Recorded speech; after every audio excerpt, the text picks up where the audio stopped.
to the Bayview Podcast with hosts Andrew Clark and Chris Emery. This is designed to be a discussion on all things life and faith. We hope this serves as a weekly resource and encouragement to you.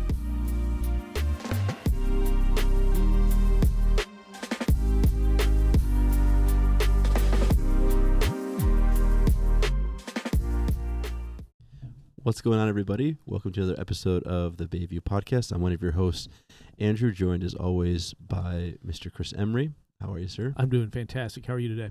I am well. Good. It feels like a Thursday. That still makes no sense to me. And Andrew sat down at the microphone and said, every day this week has felt like a Thursday. And I'm like, I've never heard, nobody says that. Like, that's never the case. I've heard everybody say it feels like a Monday or Friday, but Thursday just feels so random. Just feels right. All right, well, sorry. I'm not saying it's wrong. It's one of the, what was that comedian that it ain't right, or it's not wrong, but it sure ain't right. It sure ain't right. So, hey, glad to have you with us today. We value this time each and every week where we just kind of get together and, like it said on the intro, just kind of a dialogue on all things life and faith. And really one of our favorite things to do each and every week is when we have the opportunity to have guests on the podcast. Mm-hmm. And so we're really, really honored to have a fellow TC person here, but her story is bigger than TC, and I'm excited for you to hear her story. But welcome, we have Whitney Wheeler with us today. So welcome, Whitney. Thank you. So it's so good to have you here. Yeah, it's great to be here. So I mean, you're from Michigan, as we were talking before we recorded. That Michigan people are excited about. They're from Michigan, so you're from Michigan. Yep. Originally from Gaylord. Yep. Yeah, I was born in Indiana, and then we moved up to Gaylord when I was I don't know, 3 maybe. Okay. Mm-hmm. Where in Indiana were you born? South Bend area or? Muncie. Oh, no way. Yeah, my parents worked at Taylor for a while. Mm-hmm. Weird, right? Small world. So my sister-in-law, my wife's sister, she's been a nurse at the Muncie Hospital for like 40 years or something, 35 years or something crazy. So I don't know, maybe she's in the hospital. I don't know. Wow, anyway, crazy. Weird small world. I know that all the listeners are like, we don't care. This means nothing. Where's Muncie? Where's Muncie?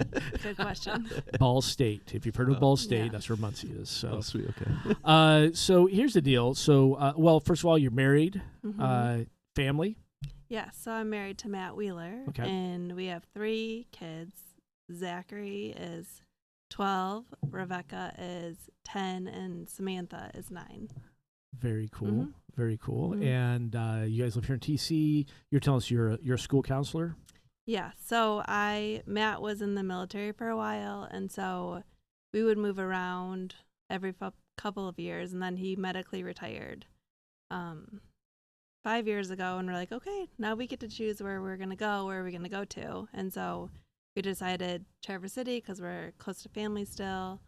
And then I started doing online schooling when we lived our place before, which was South Bend. I did online schooling to become a school counselor. Okay. I did my internship up at West Middle School. Very cool. And then I have worked around a couple places, but I landed an amazing job at Woodland School as a school counselor. So I've been there for 2 years now. I love it. Yeah. Very cool. What a great thing to get to do to invest in kids that way. A wonderful job. I think I have the best job in the world. That's awesome. Yeah. And you guys attend Harvest Bible Chapel. Yeah. Mm-hmm. Great folks, great church. Yeah. Pastor Doug's a great dude. Mm-hmm. So really like them. Ran into Doug at Aldi the other day. So chatted up there. I know. Random spot, right? Everyone goes hanging in Aldi. Yep. Yeah. Well, so here's the deal. So if you're listening, you may not recognize Whitney's name, but there's a really good chance you've heard her story because it was a major news story years even after the initial event. In fact, I think I was doing some Google searching this week, and I saw several places that wrote up like a 10-year anniversary article. Indianapolis Star, several of the bigger papers. So I don't want to tell your story. So I know you've done this many times. You've done this on Oprah, and I know that we're not anywhere near that level, and we have no gift under your seat for you whatsoever. So I'm really sorry. No giveaways. No giveaways. There's nothing. A brand new car. So go ahead and tell us the story, and we're just gonna see where God takes it. Yeah. So when I was attending Taylor University, I was a freshman, so 18 years old, and just working banquets, just to get some money. When I was at school, it was a pretty like flexible job, so I went around your school schedule because you could pick the job that you wanted to work. And there was an email that went around, hey, we'll drive you up to Fort Wayne. We'll set up a banquet. You don't even have to work the banquet. You just set up for it and drive back, and you get paid double. And it was like an all-day thing. So I was like, I don't have classes on Thursday. I'm going. So I went, and I remember actually the morning of, like, I was so nervous because I was going with juniors and seniors, and I kind of knew them through my sister, but not very well. And so I was talking to my sister before, and I was like, oh, I'm so like nervous to go. And she's like, don't worry, my friend is going. It'll be okay. So I went up. I actually rode up in a separate car than everyone else. I rode with her friend, and then Laura and Brad were also in Sarah's car. And so we all drove up. We set up the banquet, and it was so fun. These juniors and seniors were so funny and so amazing and so kind to me, even though I was this like little 18-year-old. And then after we set up for the banquet, we went out to get pizza as a group, and it was really fun. They were all huge comedians. And then we lined up to get back in the van, the work van. Sarah had gone off the car that I had driven in. She went up to Michigan to do some stuff. And so we all got back in the work van, and I just remember lining up before the work van, and that's the last thing that I remember. Then my memory stopped for the next few weeks.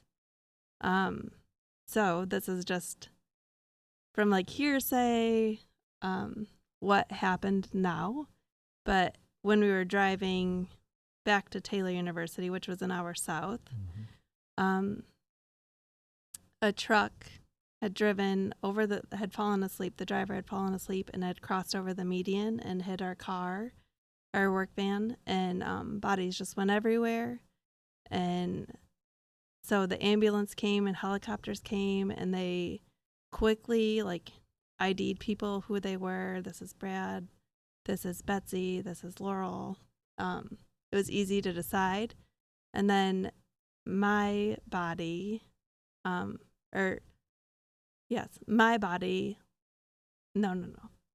That's okay. Laura's body was close to my purse, my ID. And so they just said, oh, blonde hair, blue eyes, 5'7". Yes, this is Whitney. So they tagged Laura's body as me. And then they saw that there was another blonde, 5'7", blue eyes. So they tagged her as Laura and quickly took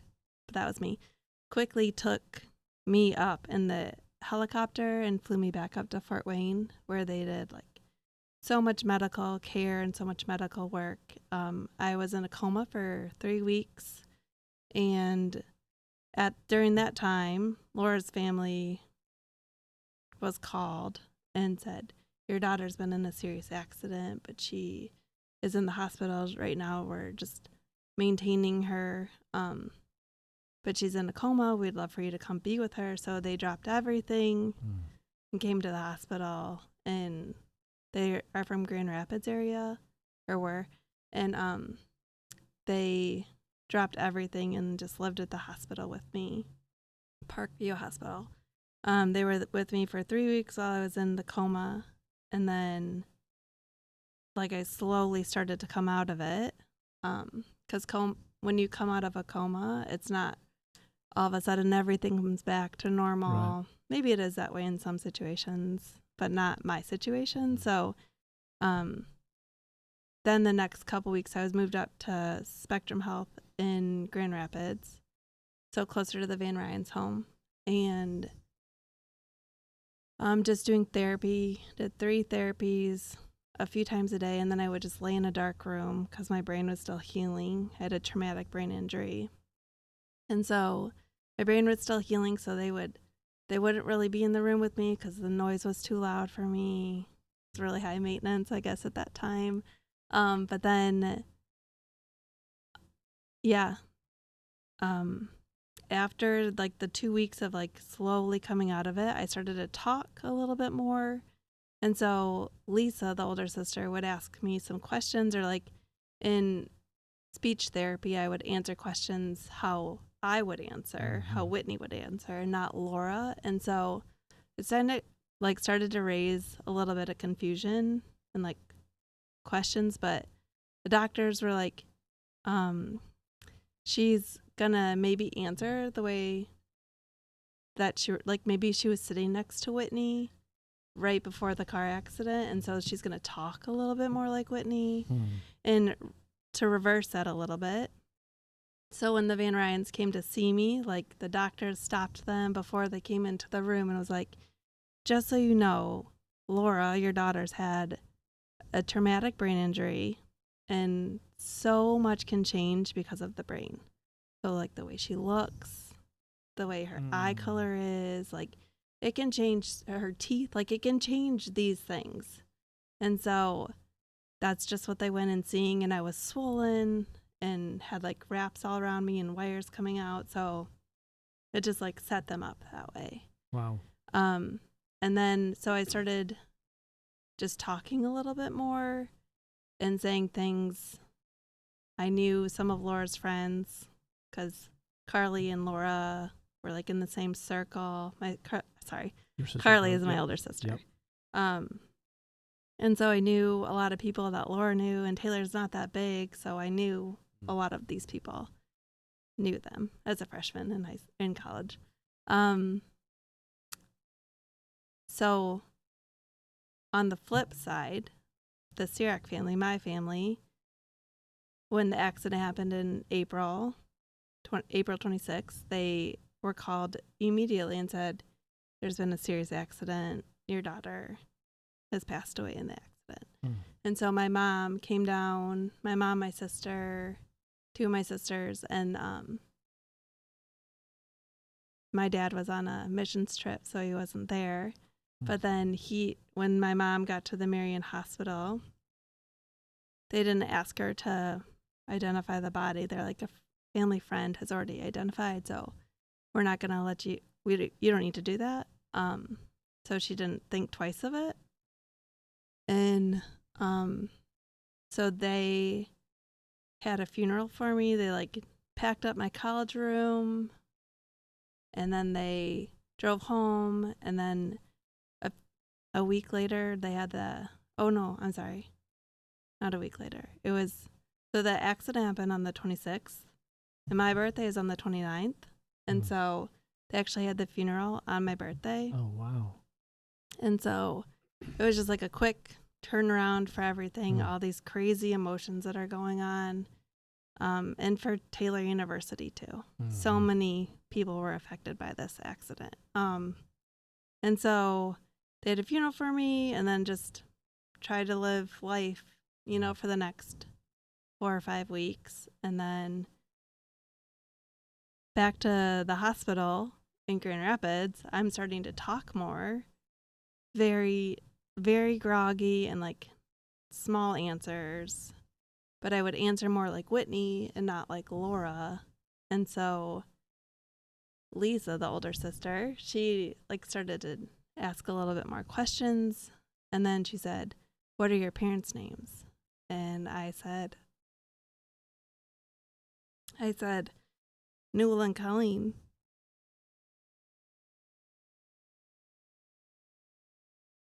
And she knew that Laura most likely wouldn't know that. And so, and they like started to look at my teeth, and they're like, they're very different than Laura's. So she brought it up to her parents. And so then the hospital ended up calling my mom.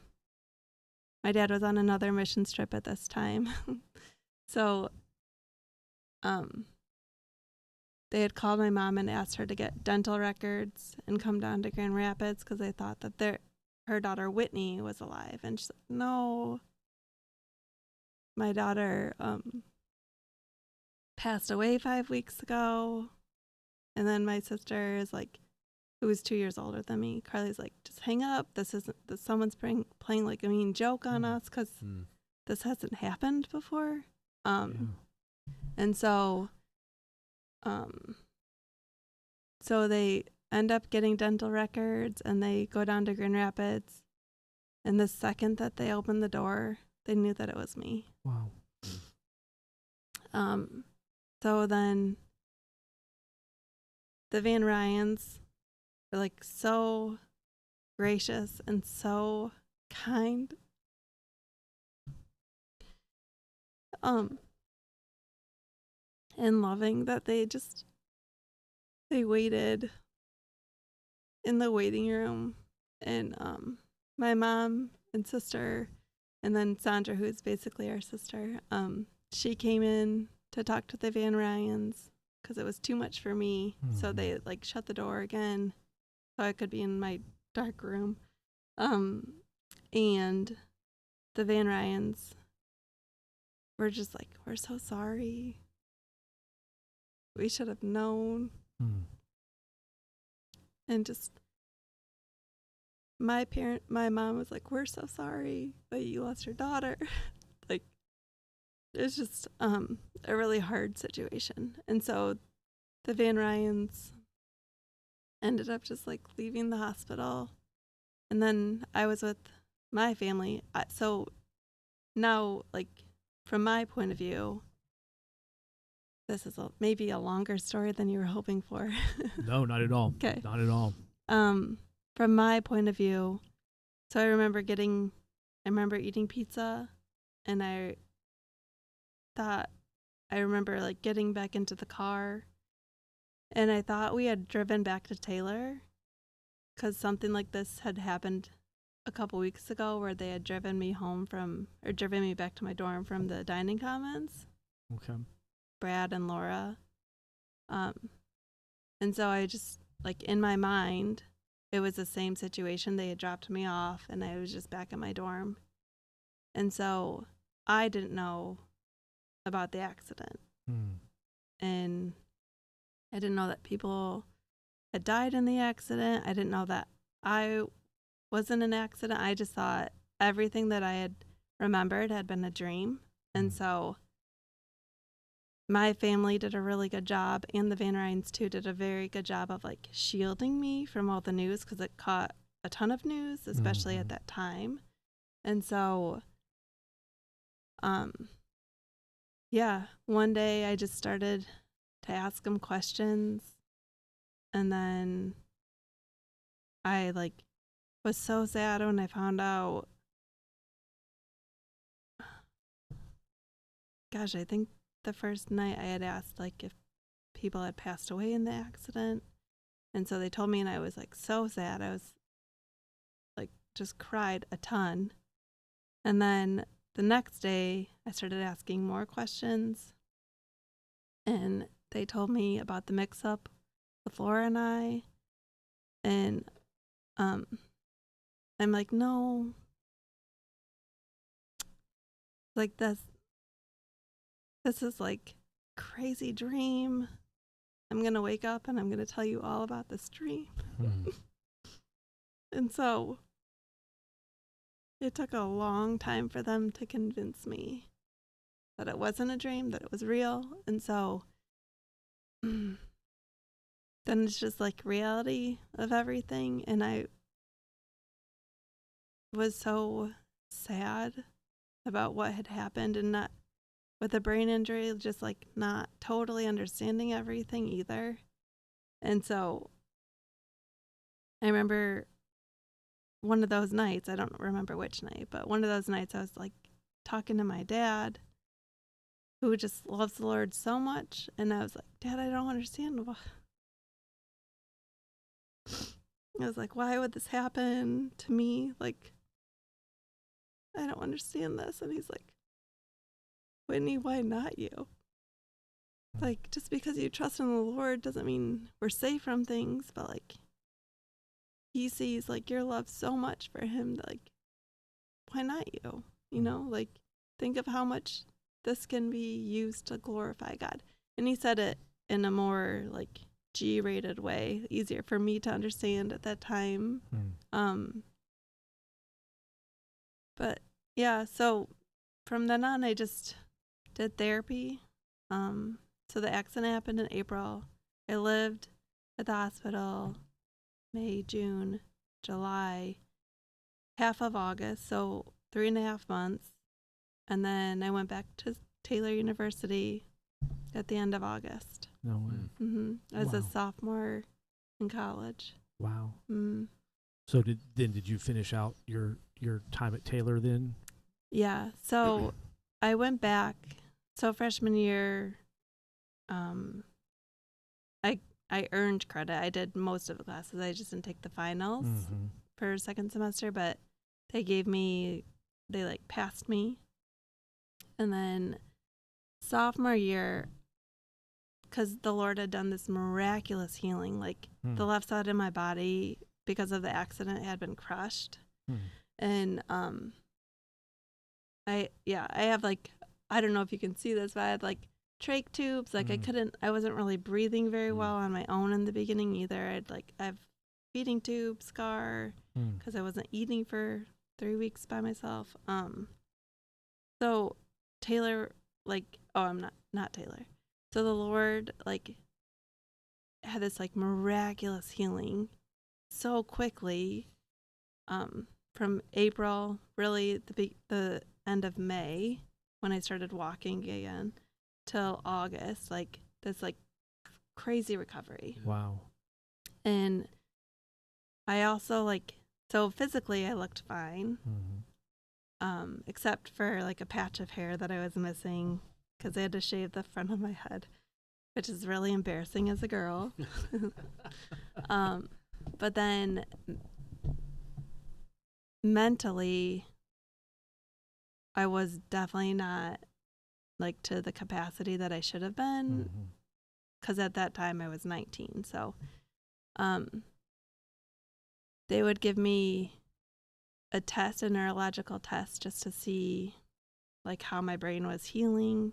So I took my first neurological test in July, I think, June or July. And I took this test and I was deemed mentally impaired because I couldn't even draw a circle and a line. And so my parents are pretty devastated, just sad about the whole situation. So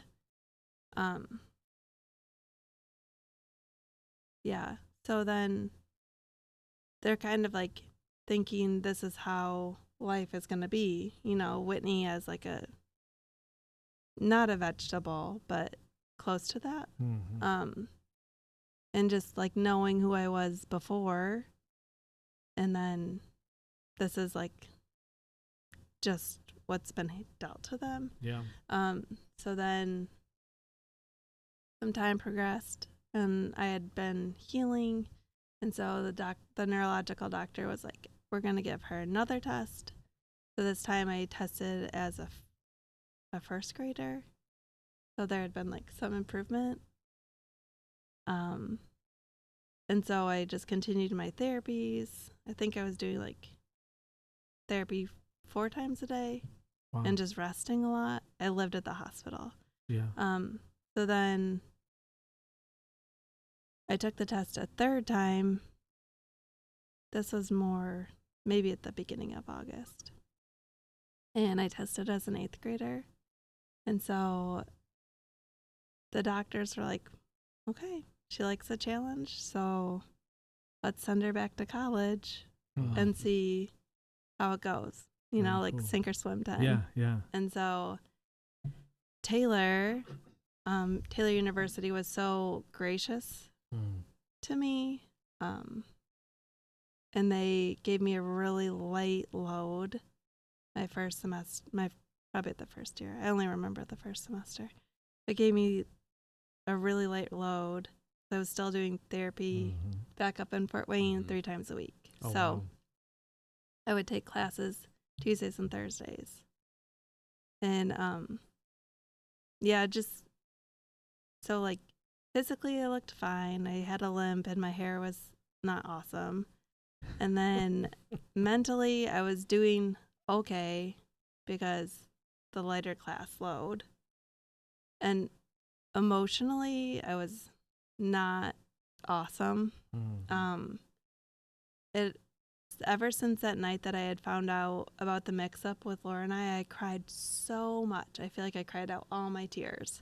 And I physically could not cry. And so it was October. I'm like really struggling in school. My sister Carly is a senior now. And I would just cry to her a lot.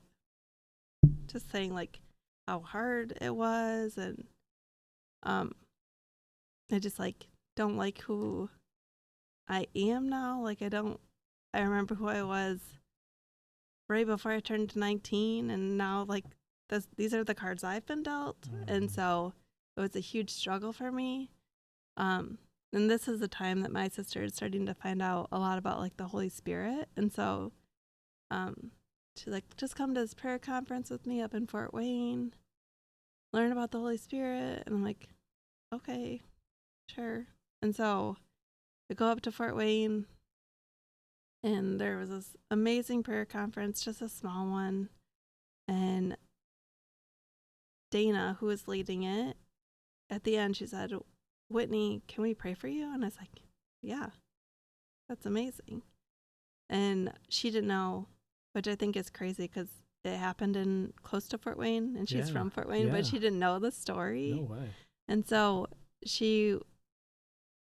they like put their hands on me, and like instant tears. Like I just felt like a love from the Lord that I probably had never felt before. And just like understanding the Holy Spirit and like how he's been our present, like what's been given to us, like ever since Jesus has risen back up, like we have the Holy Spirit and the crazy comforter and healer that he is. So yeah, I think life for me was still a struggle, but definitely changed at the end of October that year.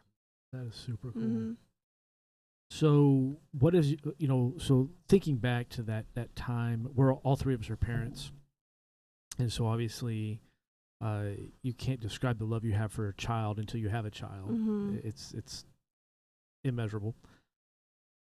How have they, in the years since, how have they described that season one of leaning on the Lord during a season where they've lost their daughter, and then all of a sudden, just in what probably feels like a blink of an eye, their daughter's returned to them? How is that story, played out for your family, and how did that look? Yeah, I think during that 5 weeks that I wasn't there, my mom and my sister, actually everyone, so like even my husband now, we were dating at that time. So, and like my sister, Sandra, who just was my best friend that lived with us, and my real sister, Carly, and all my Taylor friends and all my high school friends, like that was a time that I think everyone was so close to the Lord because they were in like such despair of losing someone, and like we've all lost someone so close to us that it's just like this hopeless feeling that we have, And so they all, instead of feeling hopeless, they just plugged into the Lord more and just felt that hope, and so felt so incredibly close to the Lord during those 5 weeks. Yeah, because it's just so hard to lose someone, and nothing can really describe that, and so all you can do is rely on the Lord. Yeah. To get out of bed, to eat food, to smile at people, and so they were all super close to just like feeling that love and that connection with Jesus, which is amazing.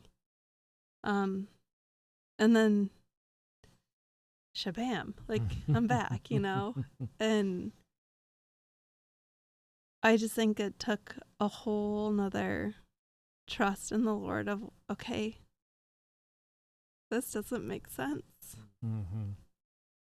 But, and like, maybe Whitney's going to be a vegetable now. Mm-hmm.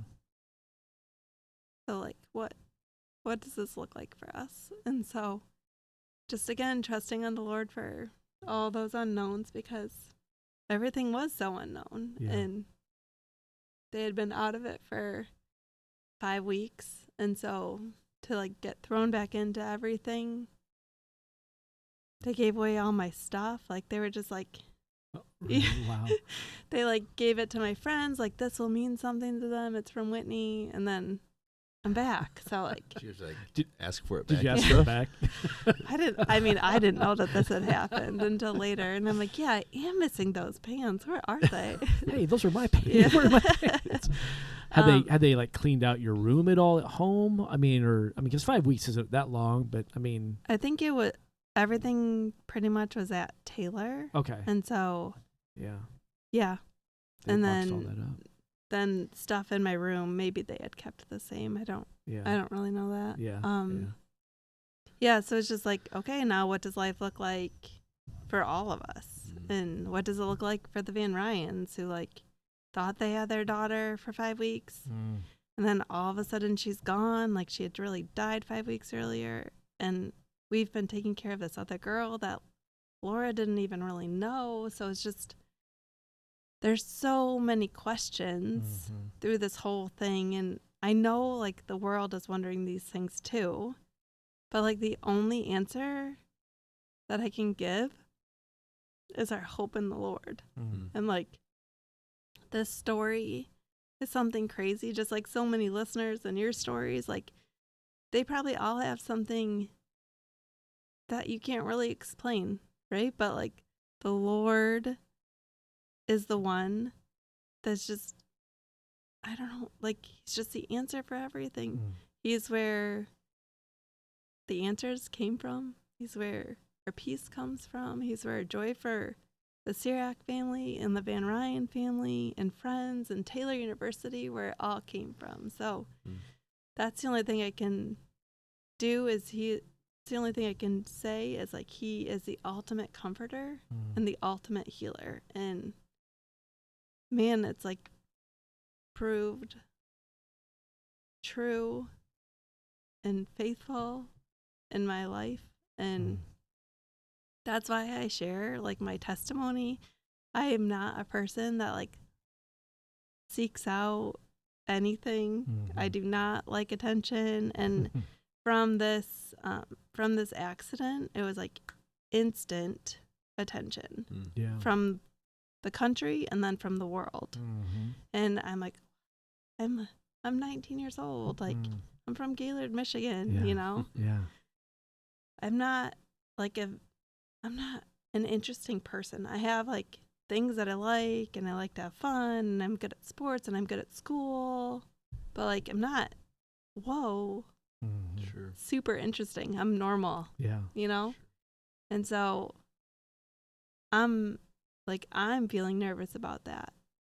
Even still, like doing podcasts or talking, like I weirdly I get asked to talk Mhm.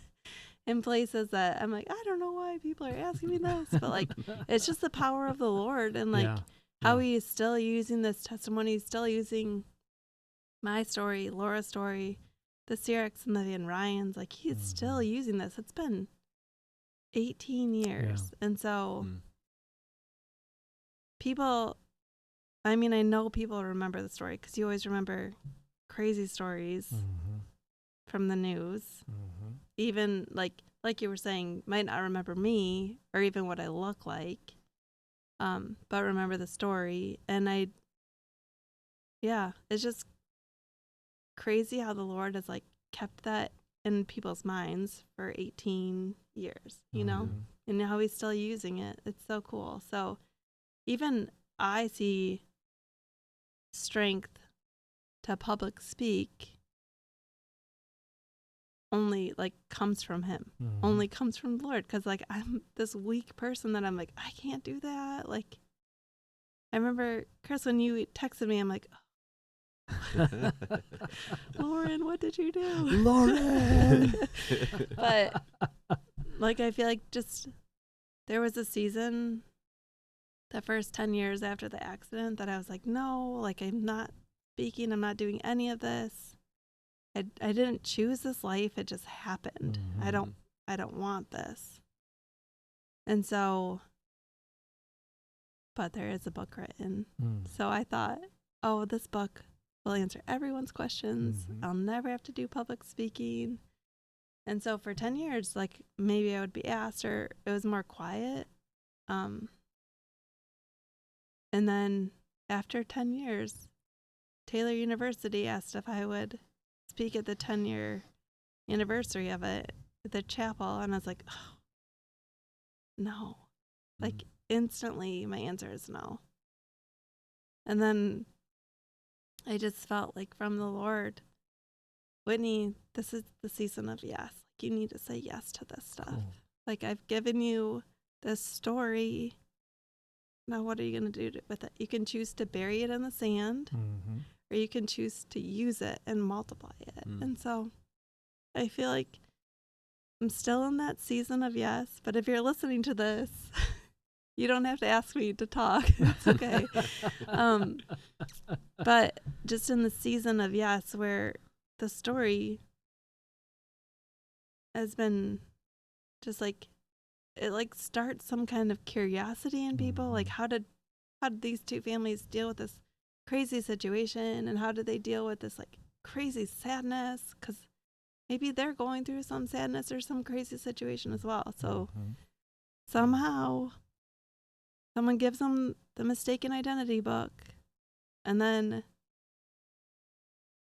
I don't know, like, the Lord is just like, his power is over the whole thing, even the writing. Like, just this season of yes, I have seen so many people have reached out to me, like, how it's strengthened their faith, or how like they're so excited to learn more about the Lord because of everything. So That is so cool. and I'm not doing anything, Exactly. which is crazy. Exactly. But I think that is so, as you're talking about, I'm a weak person. I'm not a public speaker. All the reasons why Whitney doesn't have any power to make this special. Yeah. That's what we see over and over and over and over again in the Bible. Is Yeah. God uses the people that were the least likelies. I think of the Totally. Gideons. I think of even Moses, and time and time again, it's like, yeah, that's what God does, Mhm. because it's for His glory, and so He can be seen. And I think people are so drawn to miraculous stories, and your story is a miraculous story. It's a miracle story. It really is. Because they need to know that miracles happen, and they need to hear that God is faithful. Yeah. And He's faithful in the darkest valleys. And your story represents something for your family and for the Van Ryan family, a story that the average person on the street would be like, how do you get through that? That's probably the most general question, like, Yeah. how on earth do you go through something like that? Well, you just said it. There's Mhm. no other answer other than Jesus is faithful. Yeah. The Lord got us through it. And that's the message, right? I mean, it doesn't matter if you're listening. It doesn't matter what you're going through. It doesn't matter how deep that valley. It doesn't matter how deep the grief or the fear or the confusion. And all three of those played a huge role in your story. You're sitting here living, breathing, testifying truth. Hey, Jesus, He is faithful. And oftentimes we can tell stories about how Jesus will be faithful. I can tell you promise from the Bible and what He says He will do, but for you to sit here and allow God to use your story. Because even now, here we are 18 years later, and obviously there's still moments where it's difficult to tell the story. But yet you're willing to say, okay, I'm yours, and therefore by default my story is yours. And I think that is why God has put you in a season of yes. Because people need to hear your story. Yeah. And I think that's amazing. So, your family and the Van Ryan family, is there a connection still there? Have you guys stayed in touch? The Ceraks love the Van Ryans so much. The boys, Kenny and Mark, brothers, her older brothers, they live out in Colorado, so I don't know them so well, but Lisa lives in Grand Rapids, and now the Van Ryans help run the UP Bible Camp. Okay. And so you have to drive right by Gaylord to do any of that. And so the Ceraks and the Van Ryans get to see each other a lot, or we're just in like constant communication, which is cool. They're super cool. Yeah, just an amazing family. And they've probably been asked to tell the story from their perspective a lot. And again, just pointing it back to the Lord. Yeah. Time and time again, right? Yeah. So, wow, that's amazing. Yeah. Like I've said this before, but if I didn't know the Lord and I met the Van Ryans, I would want to know who they resemble. Wow. It's incredible. Yeah, but I also find it really intriguing that you said your dad was on a mission trip, and then when you were basically told that you had passed away, and then you fast forward and he's on a mission trip, and I mean, I'm trying to wrap my head around the faithfulness to have even continued to have gone again. I think just speaks to even like your family's like hope and faith in the Lord, that he saw the value and still going in the midst of what I'm assuming would be just unbelievable grief. That even that's just powerful. Yeah. I totally agree. My dad was a youth pastor in Gaylord for 40 years, and so like the kids like at that time, like that he's spoken into for 40 years, like it's just so cool. It reminds me of like that Ray Bolt song, like thank you for giving to the Lord. Like you may not see them here on earth again, but like they'll say thank you like for all the life that you like poured into me, and I just think of like at those moments he didn't want to like let grief stop his life, because he knew where at that time he thought he knew where I was. And so he wanted other kids my age to know the Lord like that too. And the people that he was on a missions trip with the first time were seniors in high school, so like a year younger than me at that time. And so I was good friends with a lot of those kids. So just like continuing to pour life into them who are equally as sad, That is super cool. Yeah. I know. I think I read something also in your book. Like, I mean, your family had a funeral for you, and so did they record that? Like, how does that feel? How was that? Because you were talking about even how much you struggled emotionally. Was it like survivor's remorse, or just grappling with just the how chaotic the whole thing was? Or so when they told me in the hospital everything that happened, and I was like, no, this is a dream. Then in speech, I was talking very fast at that time. He like couldn't stop me. And at my speech therapy, I actually watched the slideshow that they play at funerals, because I was talking so fast. And my Dr. Pepper, is her name. That is hysterical. Stephanie, she was like, okay, let's go through, just trying to help me to realize everything a little bit. But she's like, let's go through this slideshow and you can tell me about each picture. And so I'm like rambling things off as the pictures are going on. But I was like, can you turn the music down? I don't like to hear like the sad music in the back. That makes it too real. And I don't think everything had totally clicked with me either yet. So I was like, that makes it too real. I don't want that. And so then I'm leaving the hospital. I'm at home and just laying in the living room with my dad and my sister, maybe my mom. And I just asked, I asked about the funeral. And so they were talking about it. And at our church, this was when things had been just like newly updated at our church. So like there was a recording of it, and that was like new technology. Mm-hmm. And so I asked if I don't think my mind was totally with it. I know it wasn't. And I asked if I could listen to the funeral. And it was really hard for me to hear. It's cool to hear what people thought about me and like the funny stories that they tell, but just weird in a sense that it really happened, you know, that people aren't just like saying nice things, that it's like, this is really a funeral. And I still don't think it's totally hit that was real. Just feels like a movie on like replay in my head a lot. Yeah, so during the time when I was at the hospital, I asked, when I was like, Dad, why would this happen to me? Then I was going through like survivor's guilt, where I had been the only student to survive. There was 2 other workers that had survived too, and or 3. And just like really confused about the whole thing. I'm the youngest. I know the least, you know.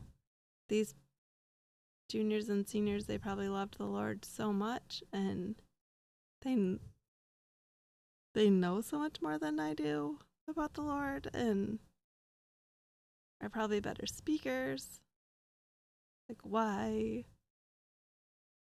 was it me? And so that was like a struggle for me for a while, till it clicked in my head.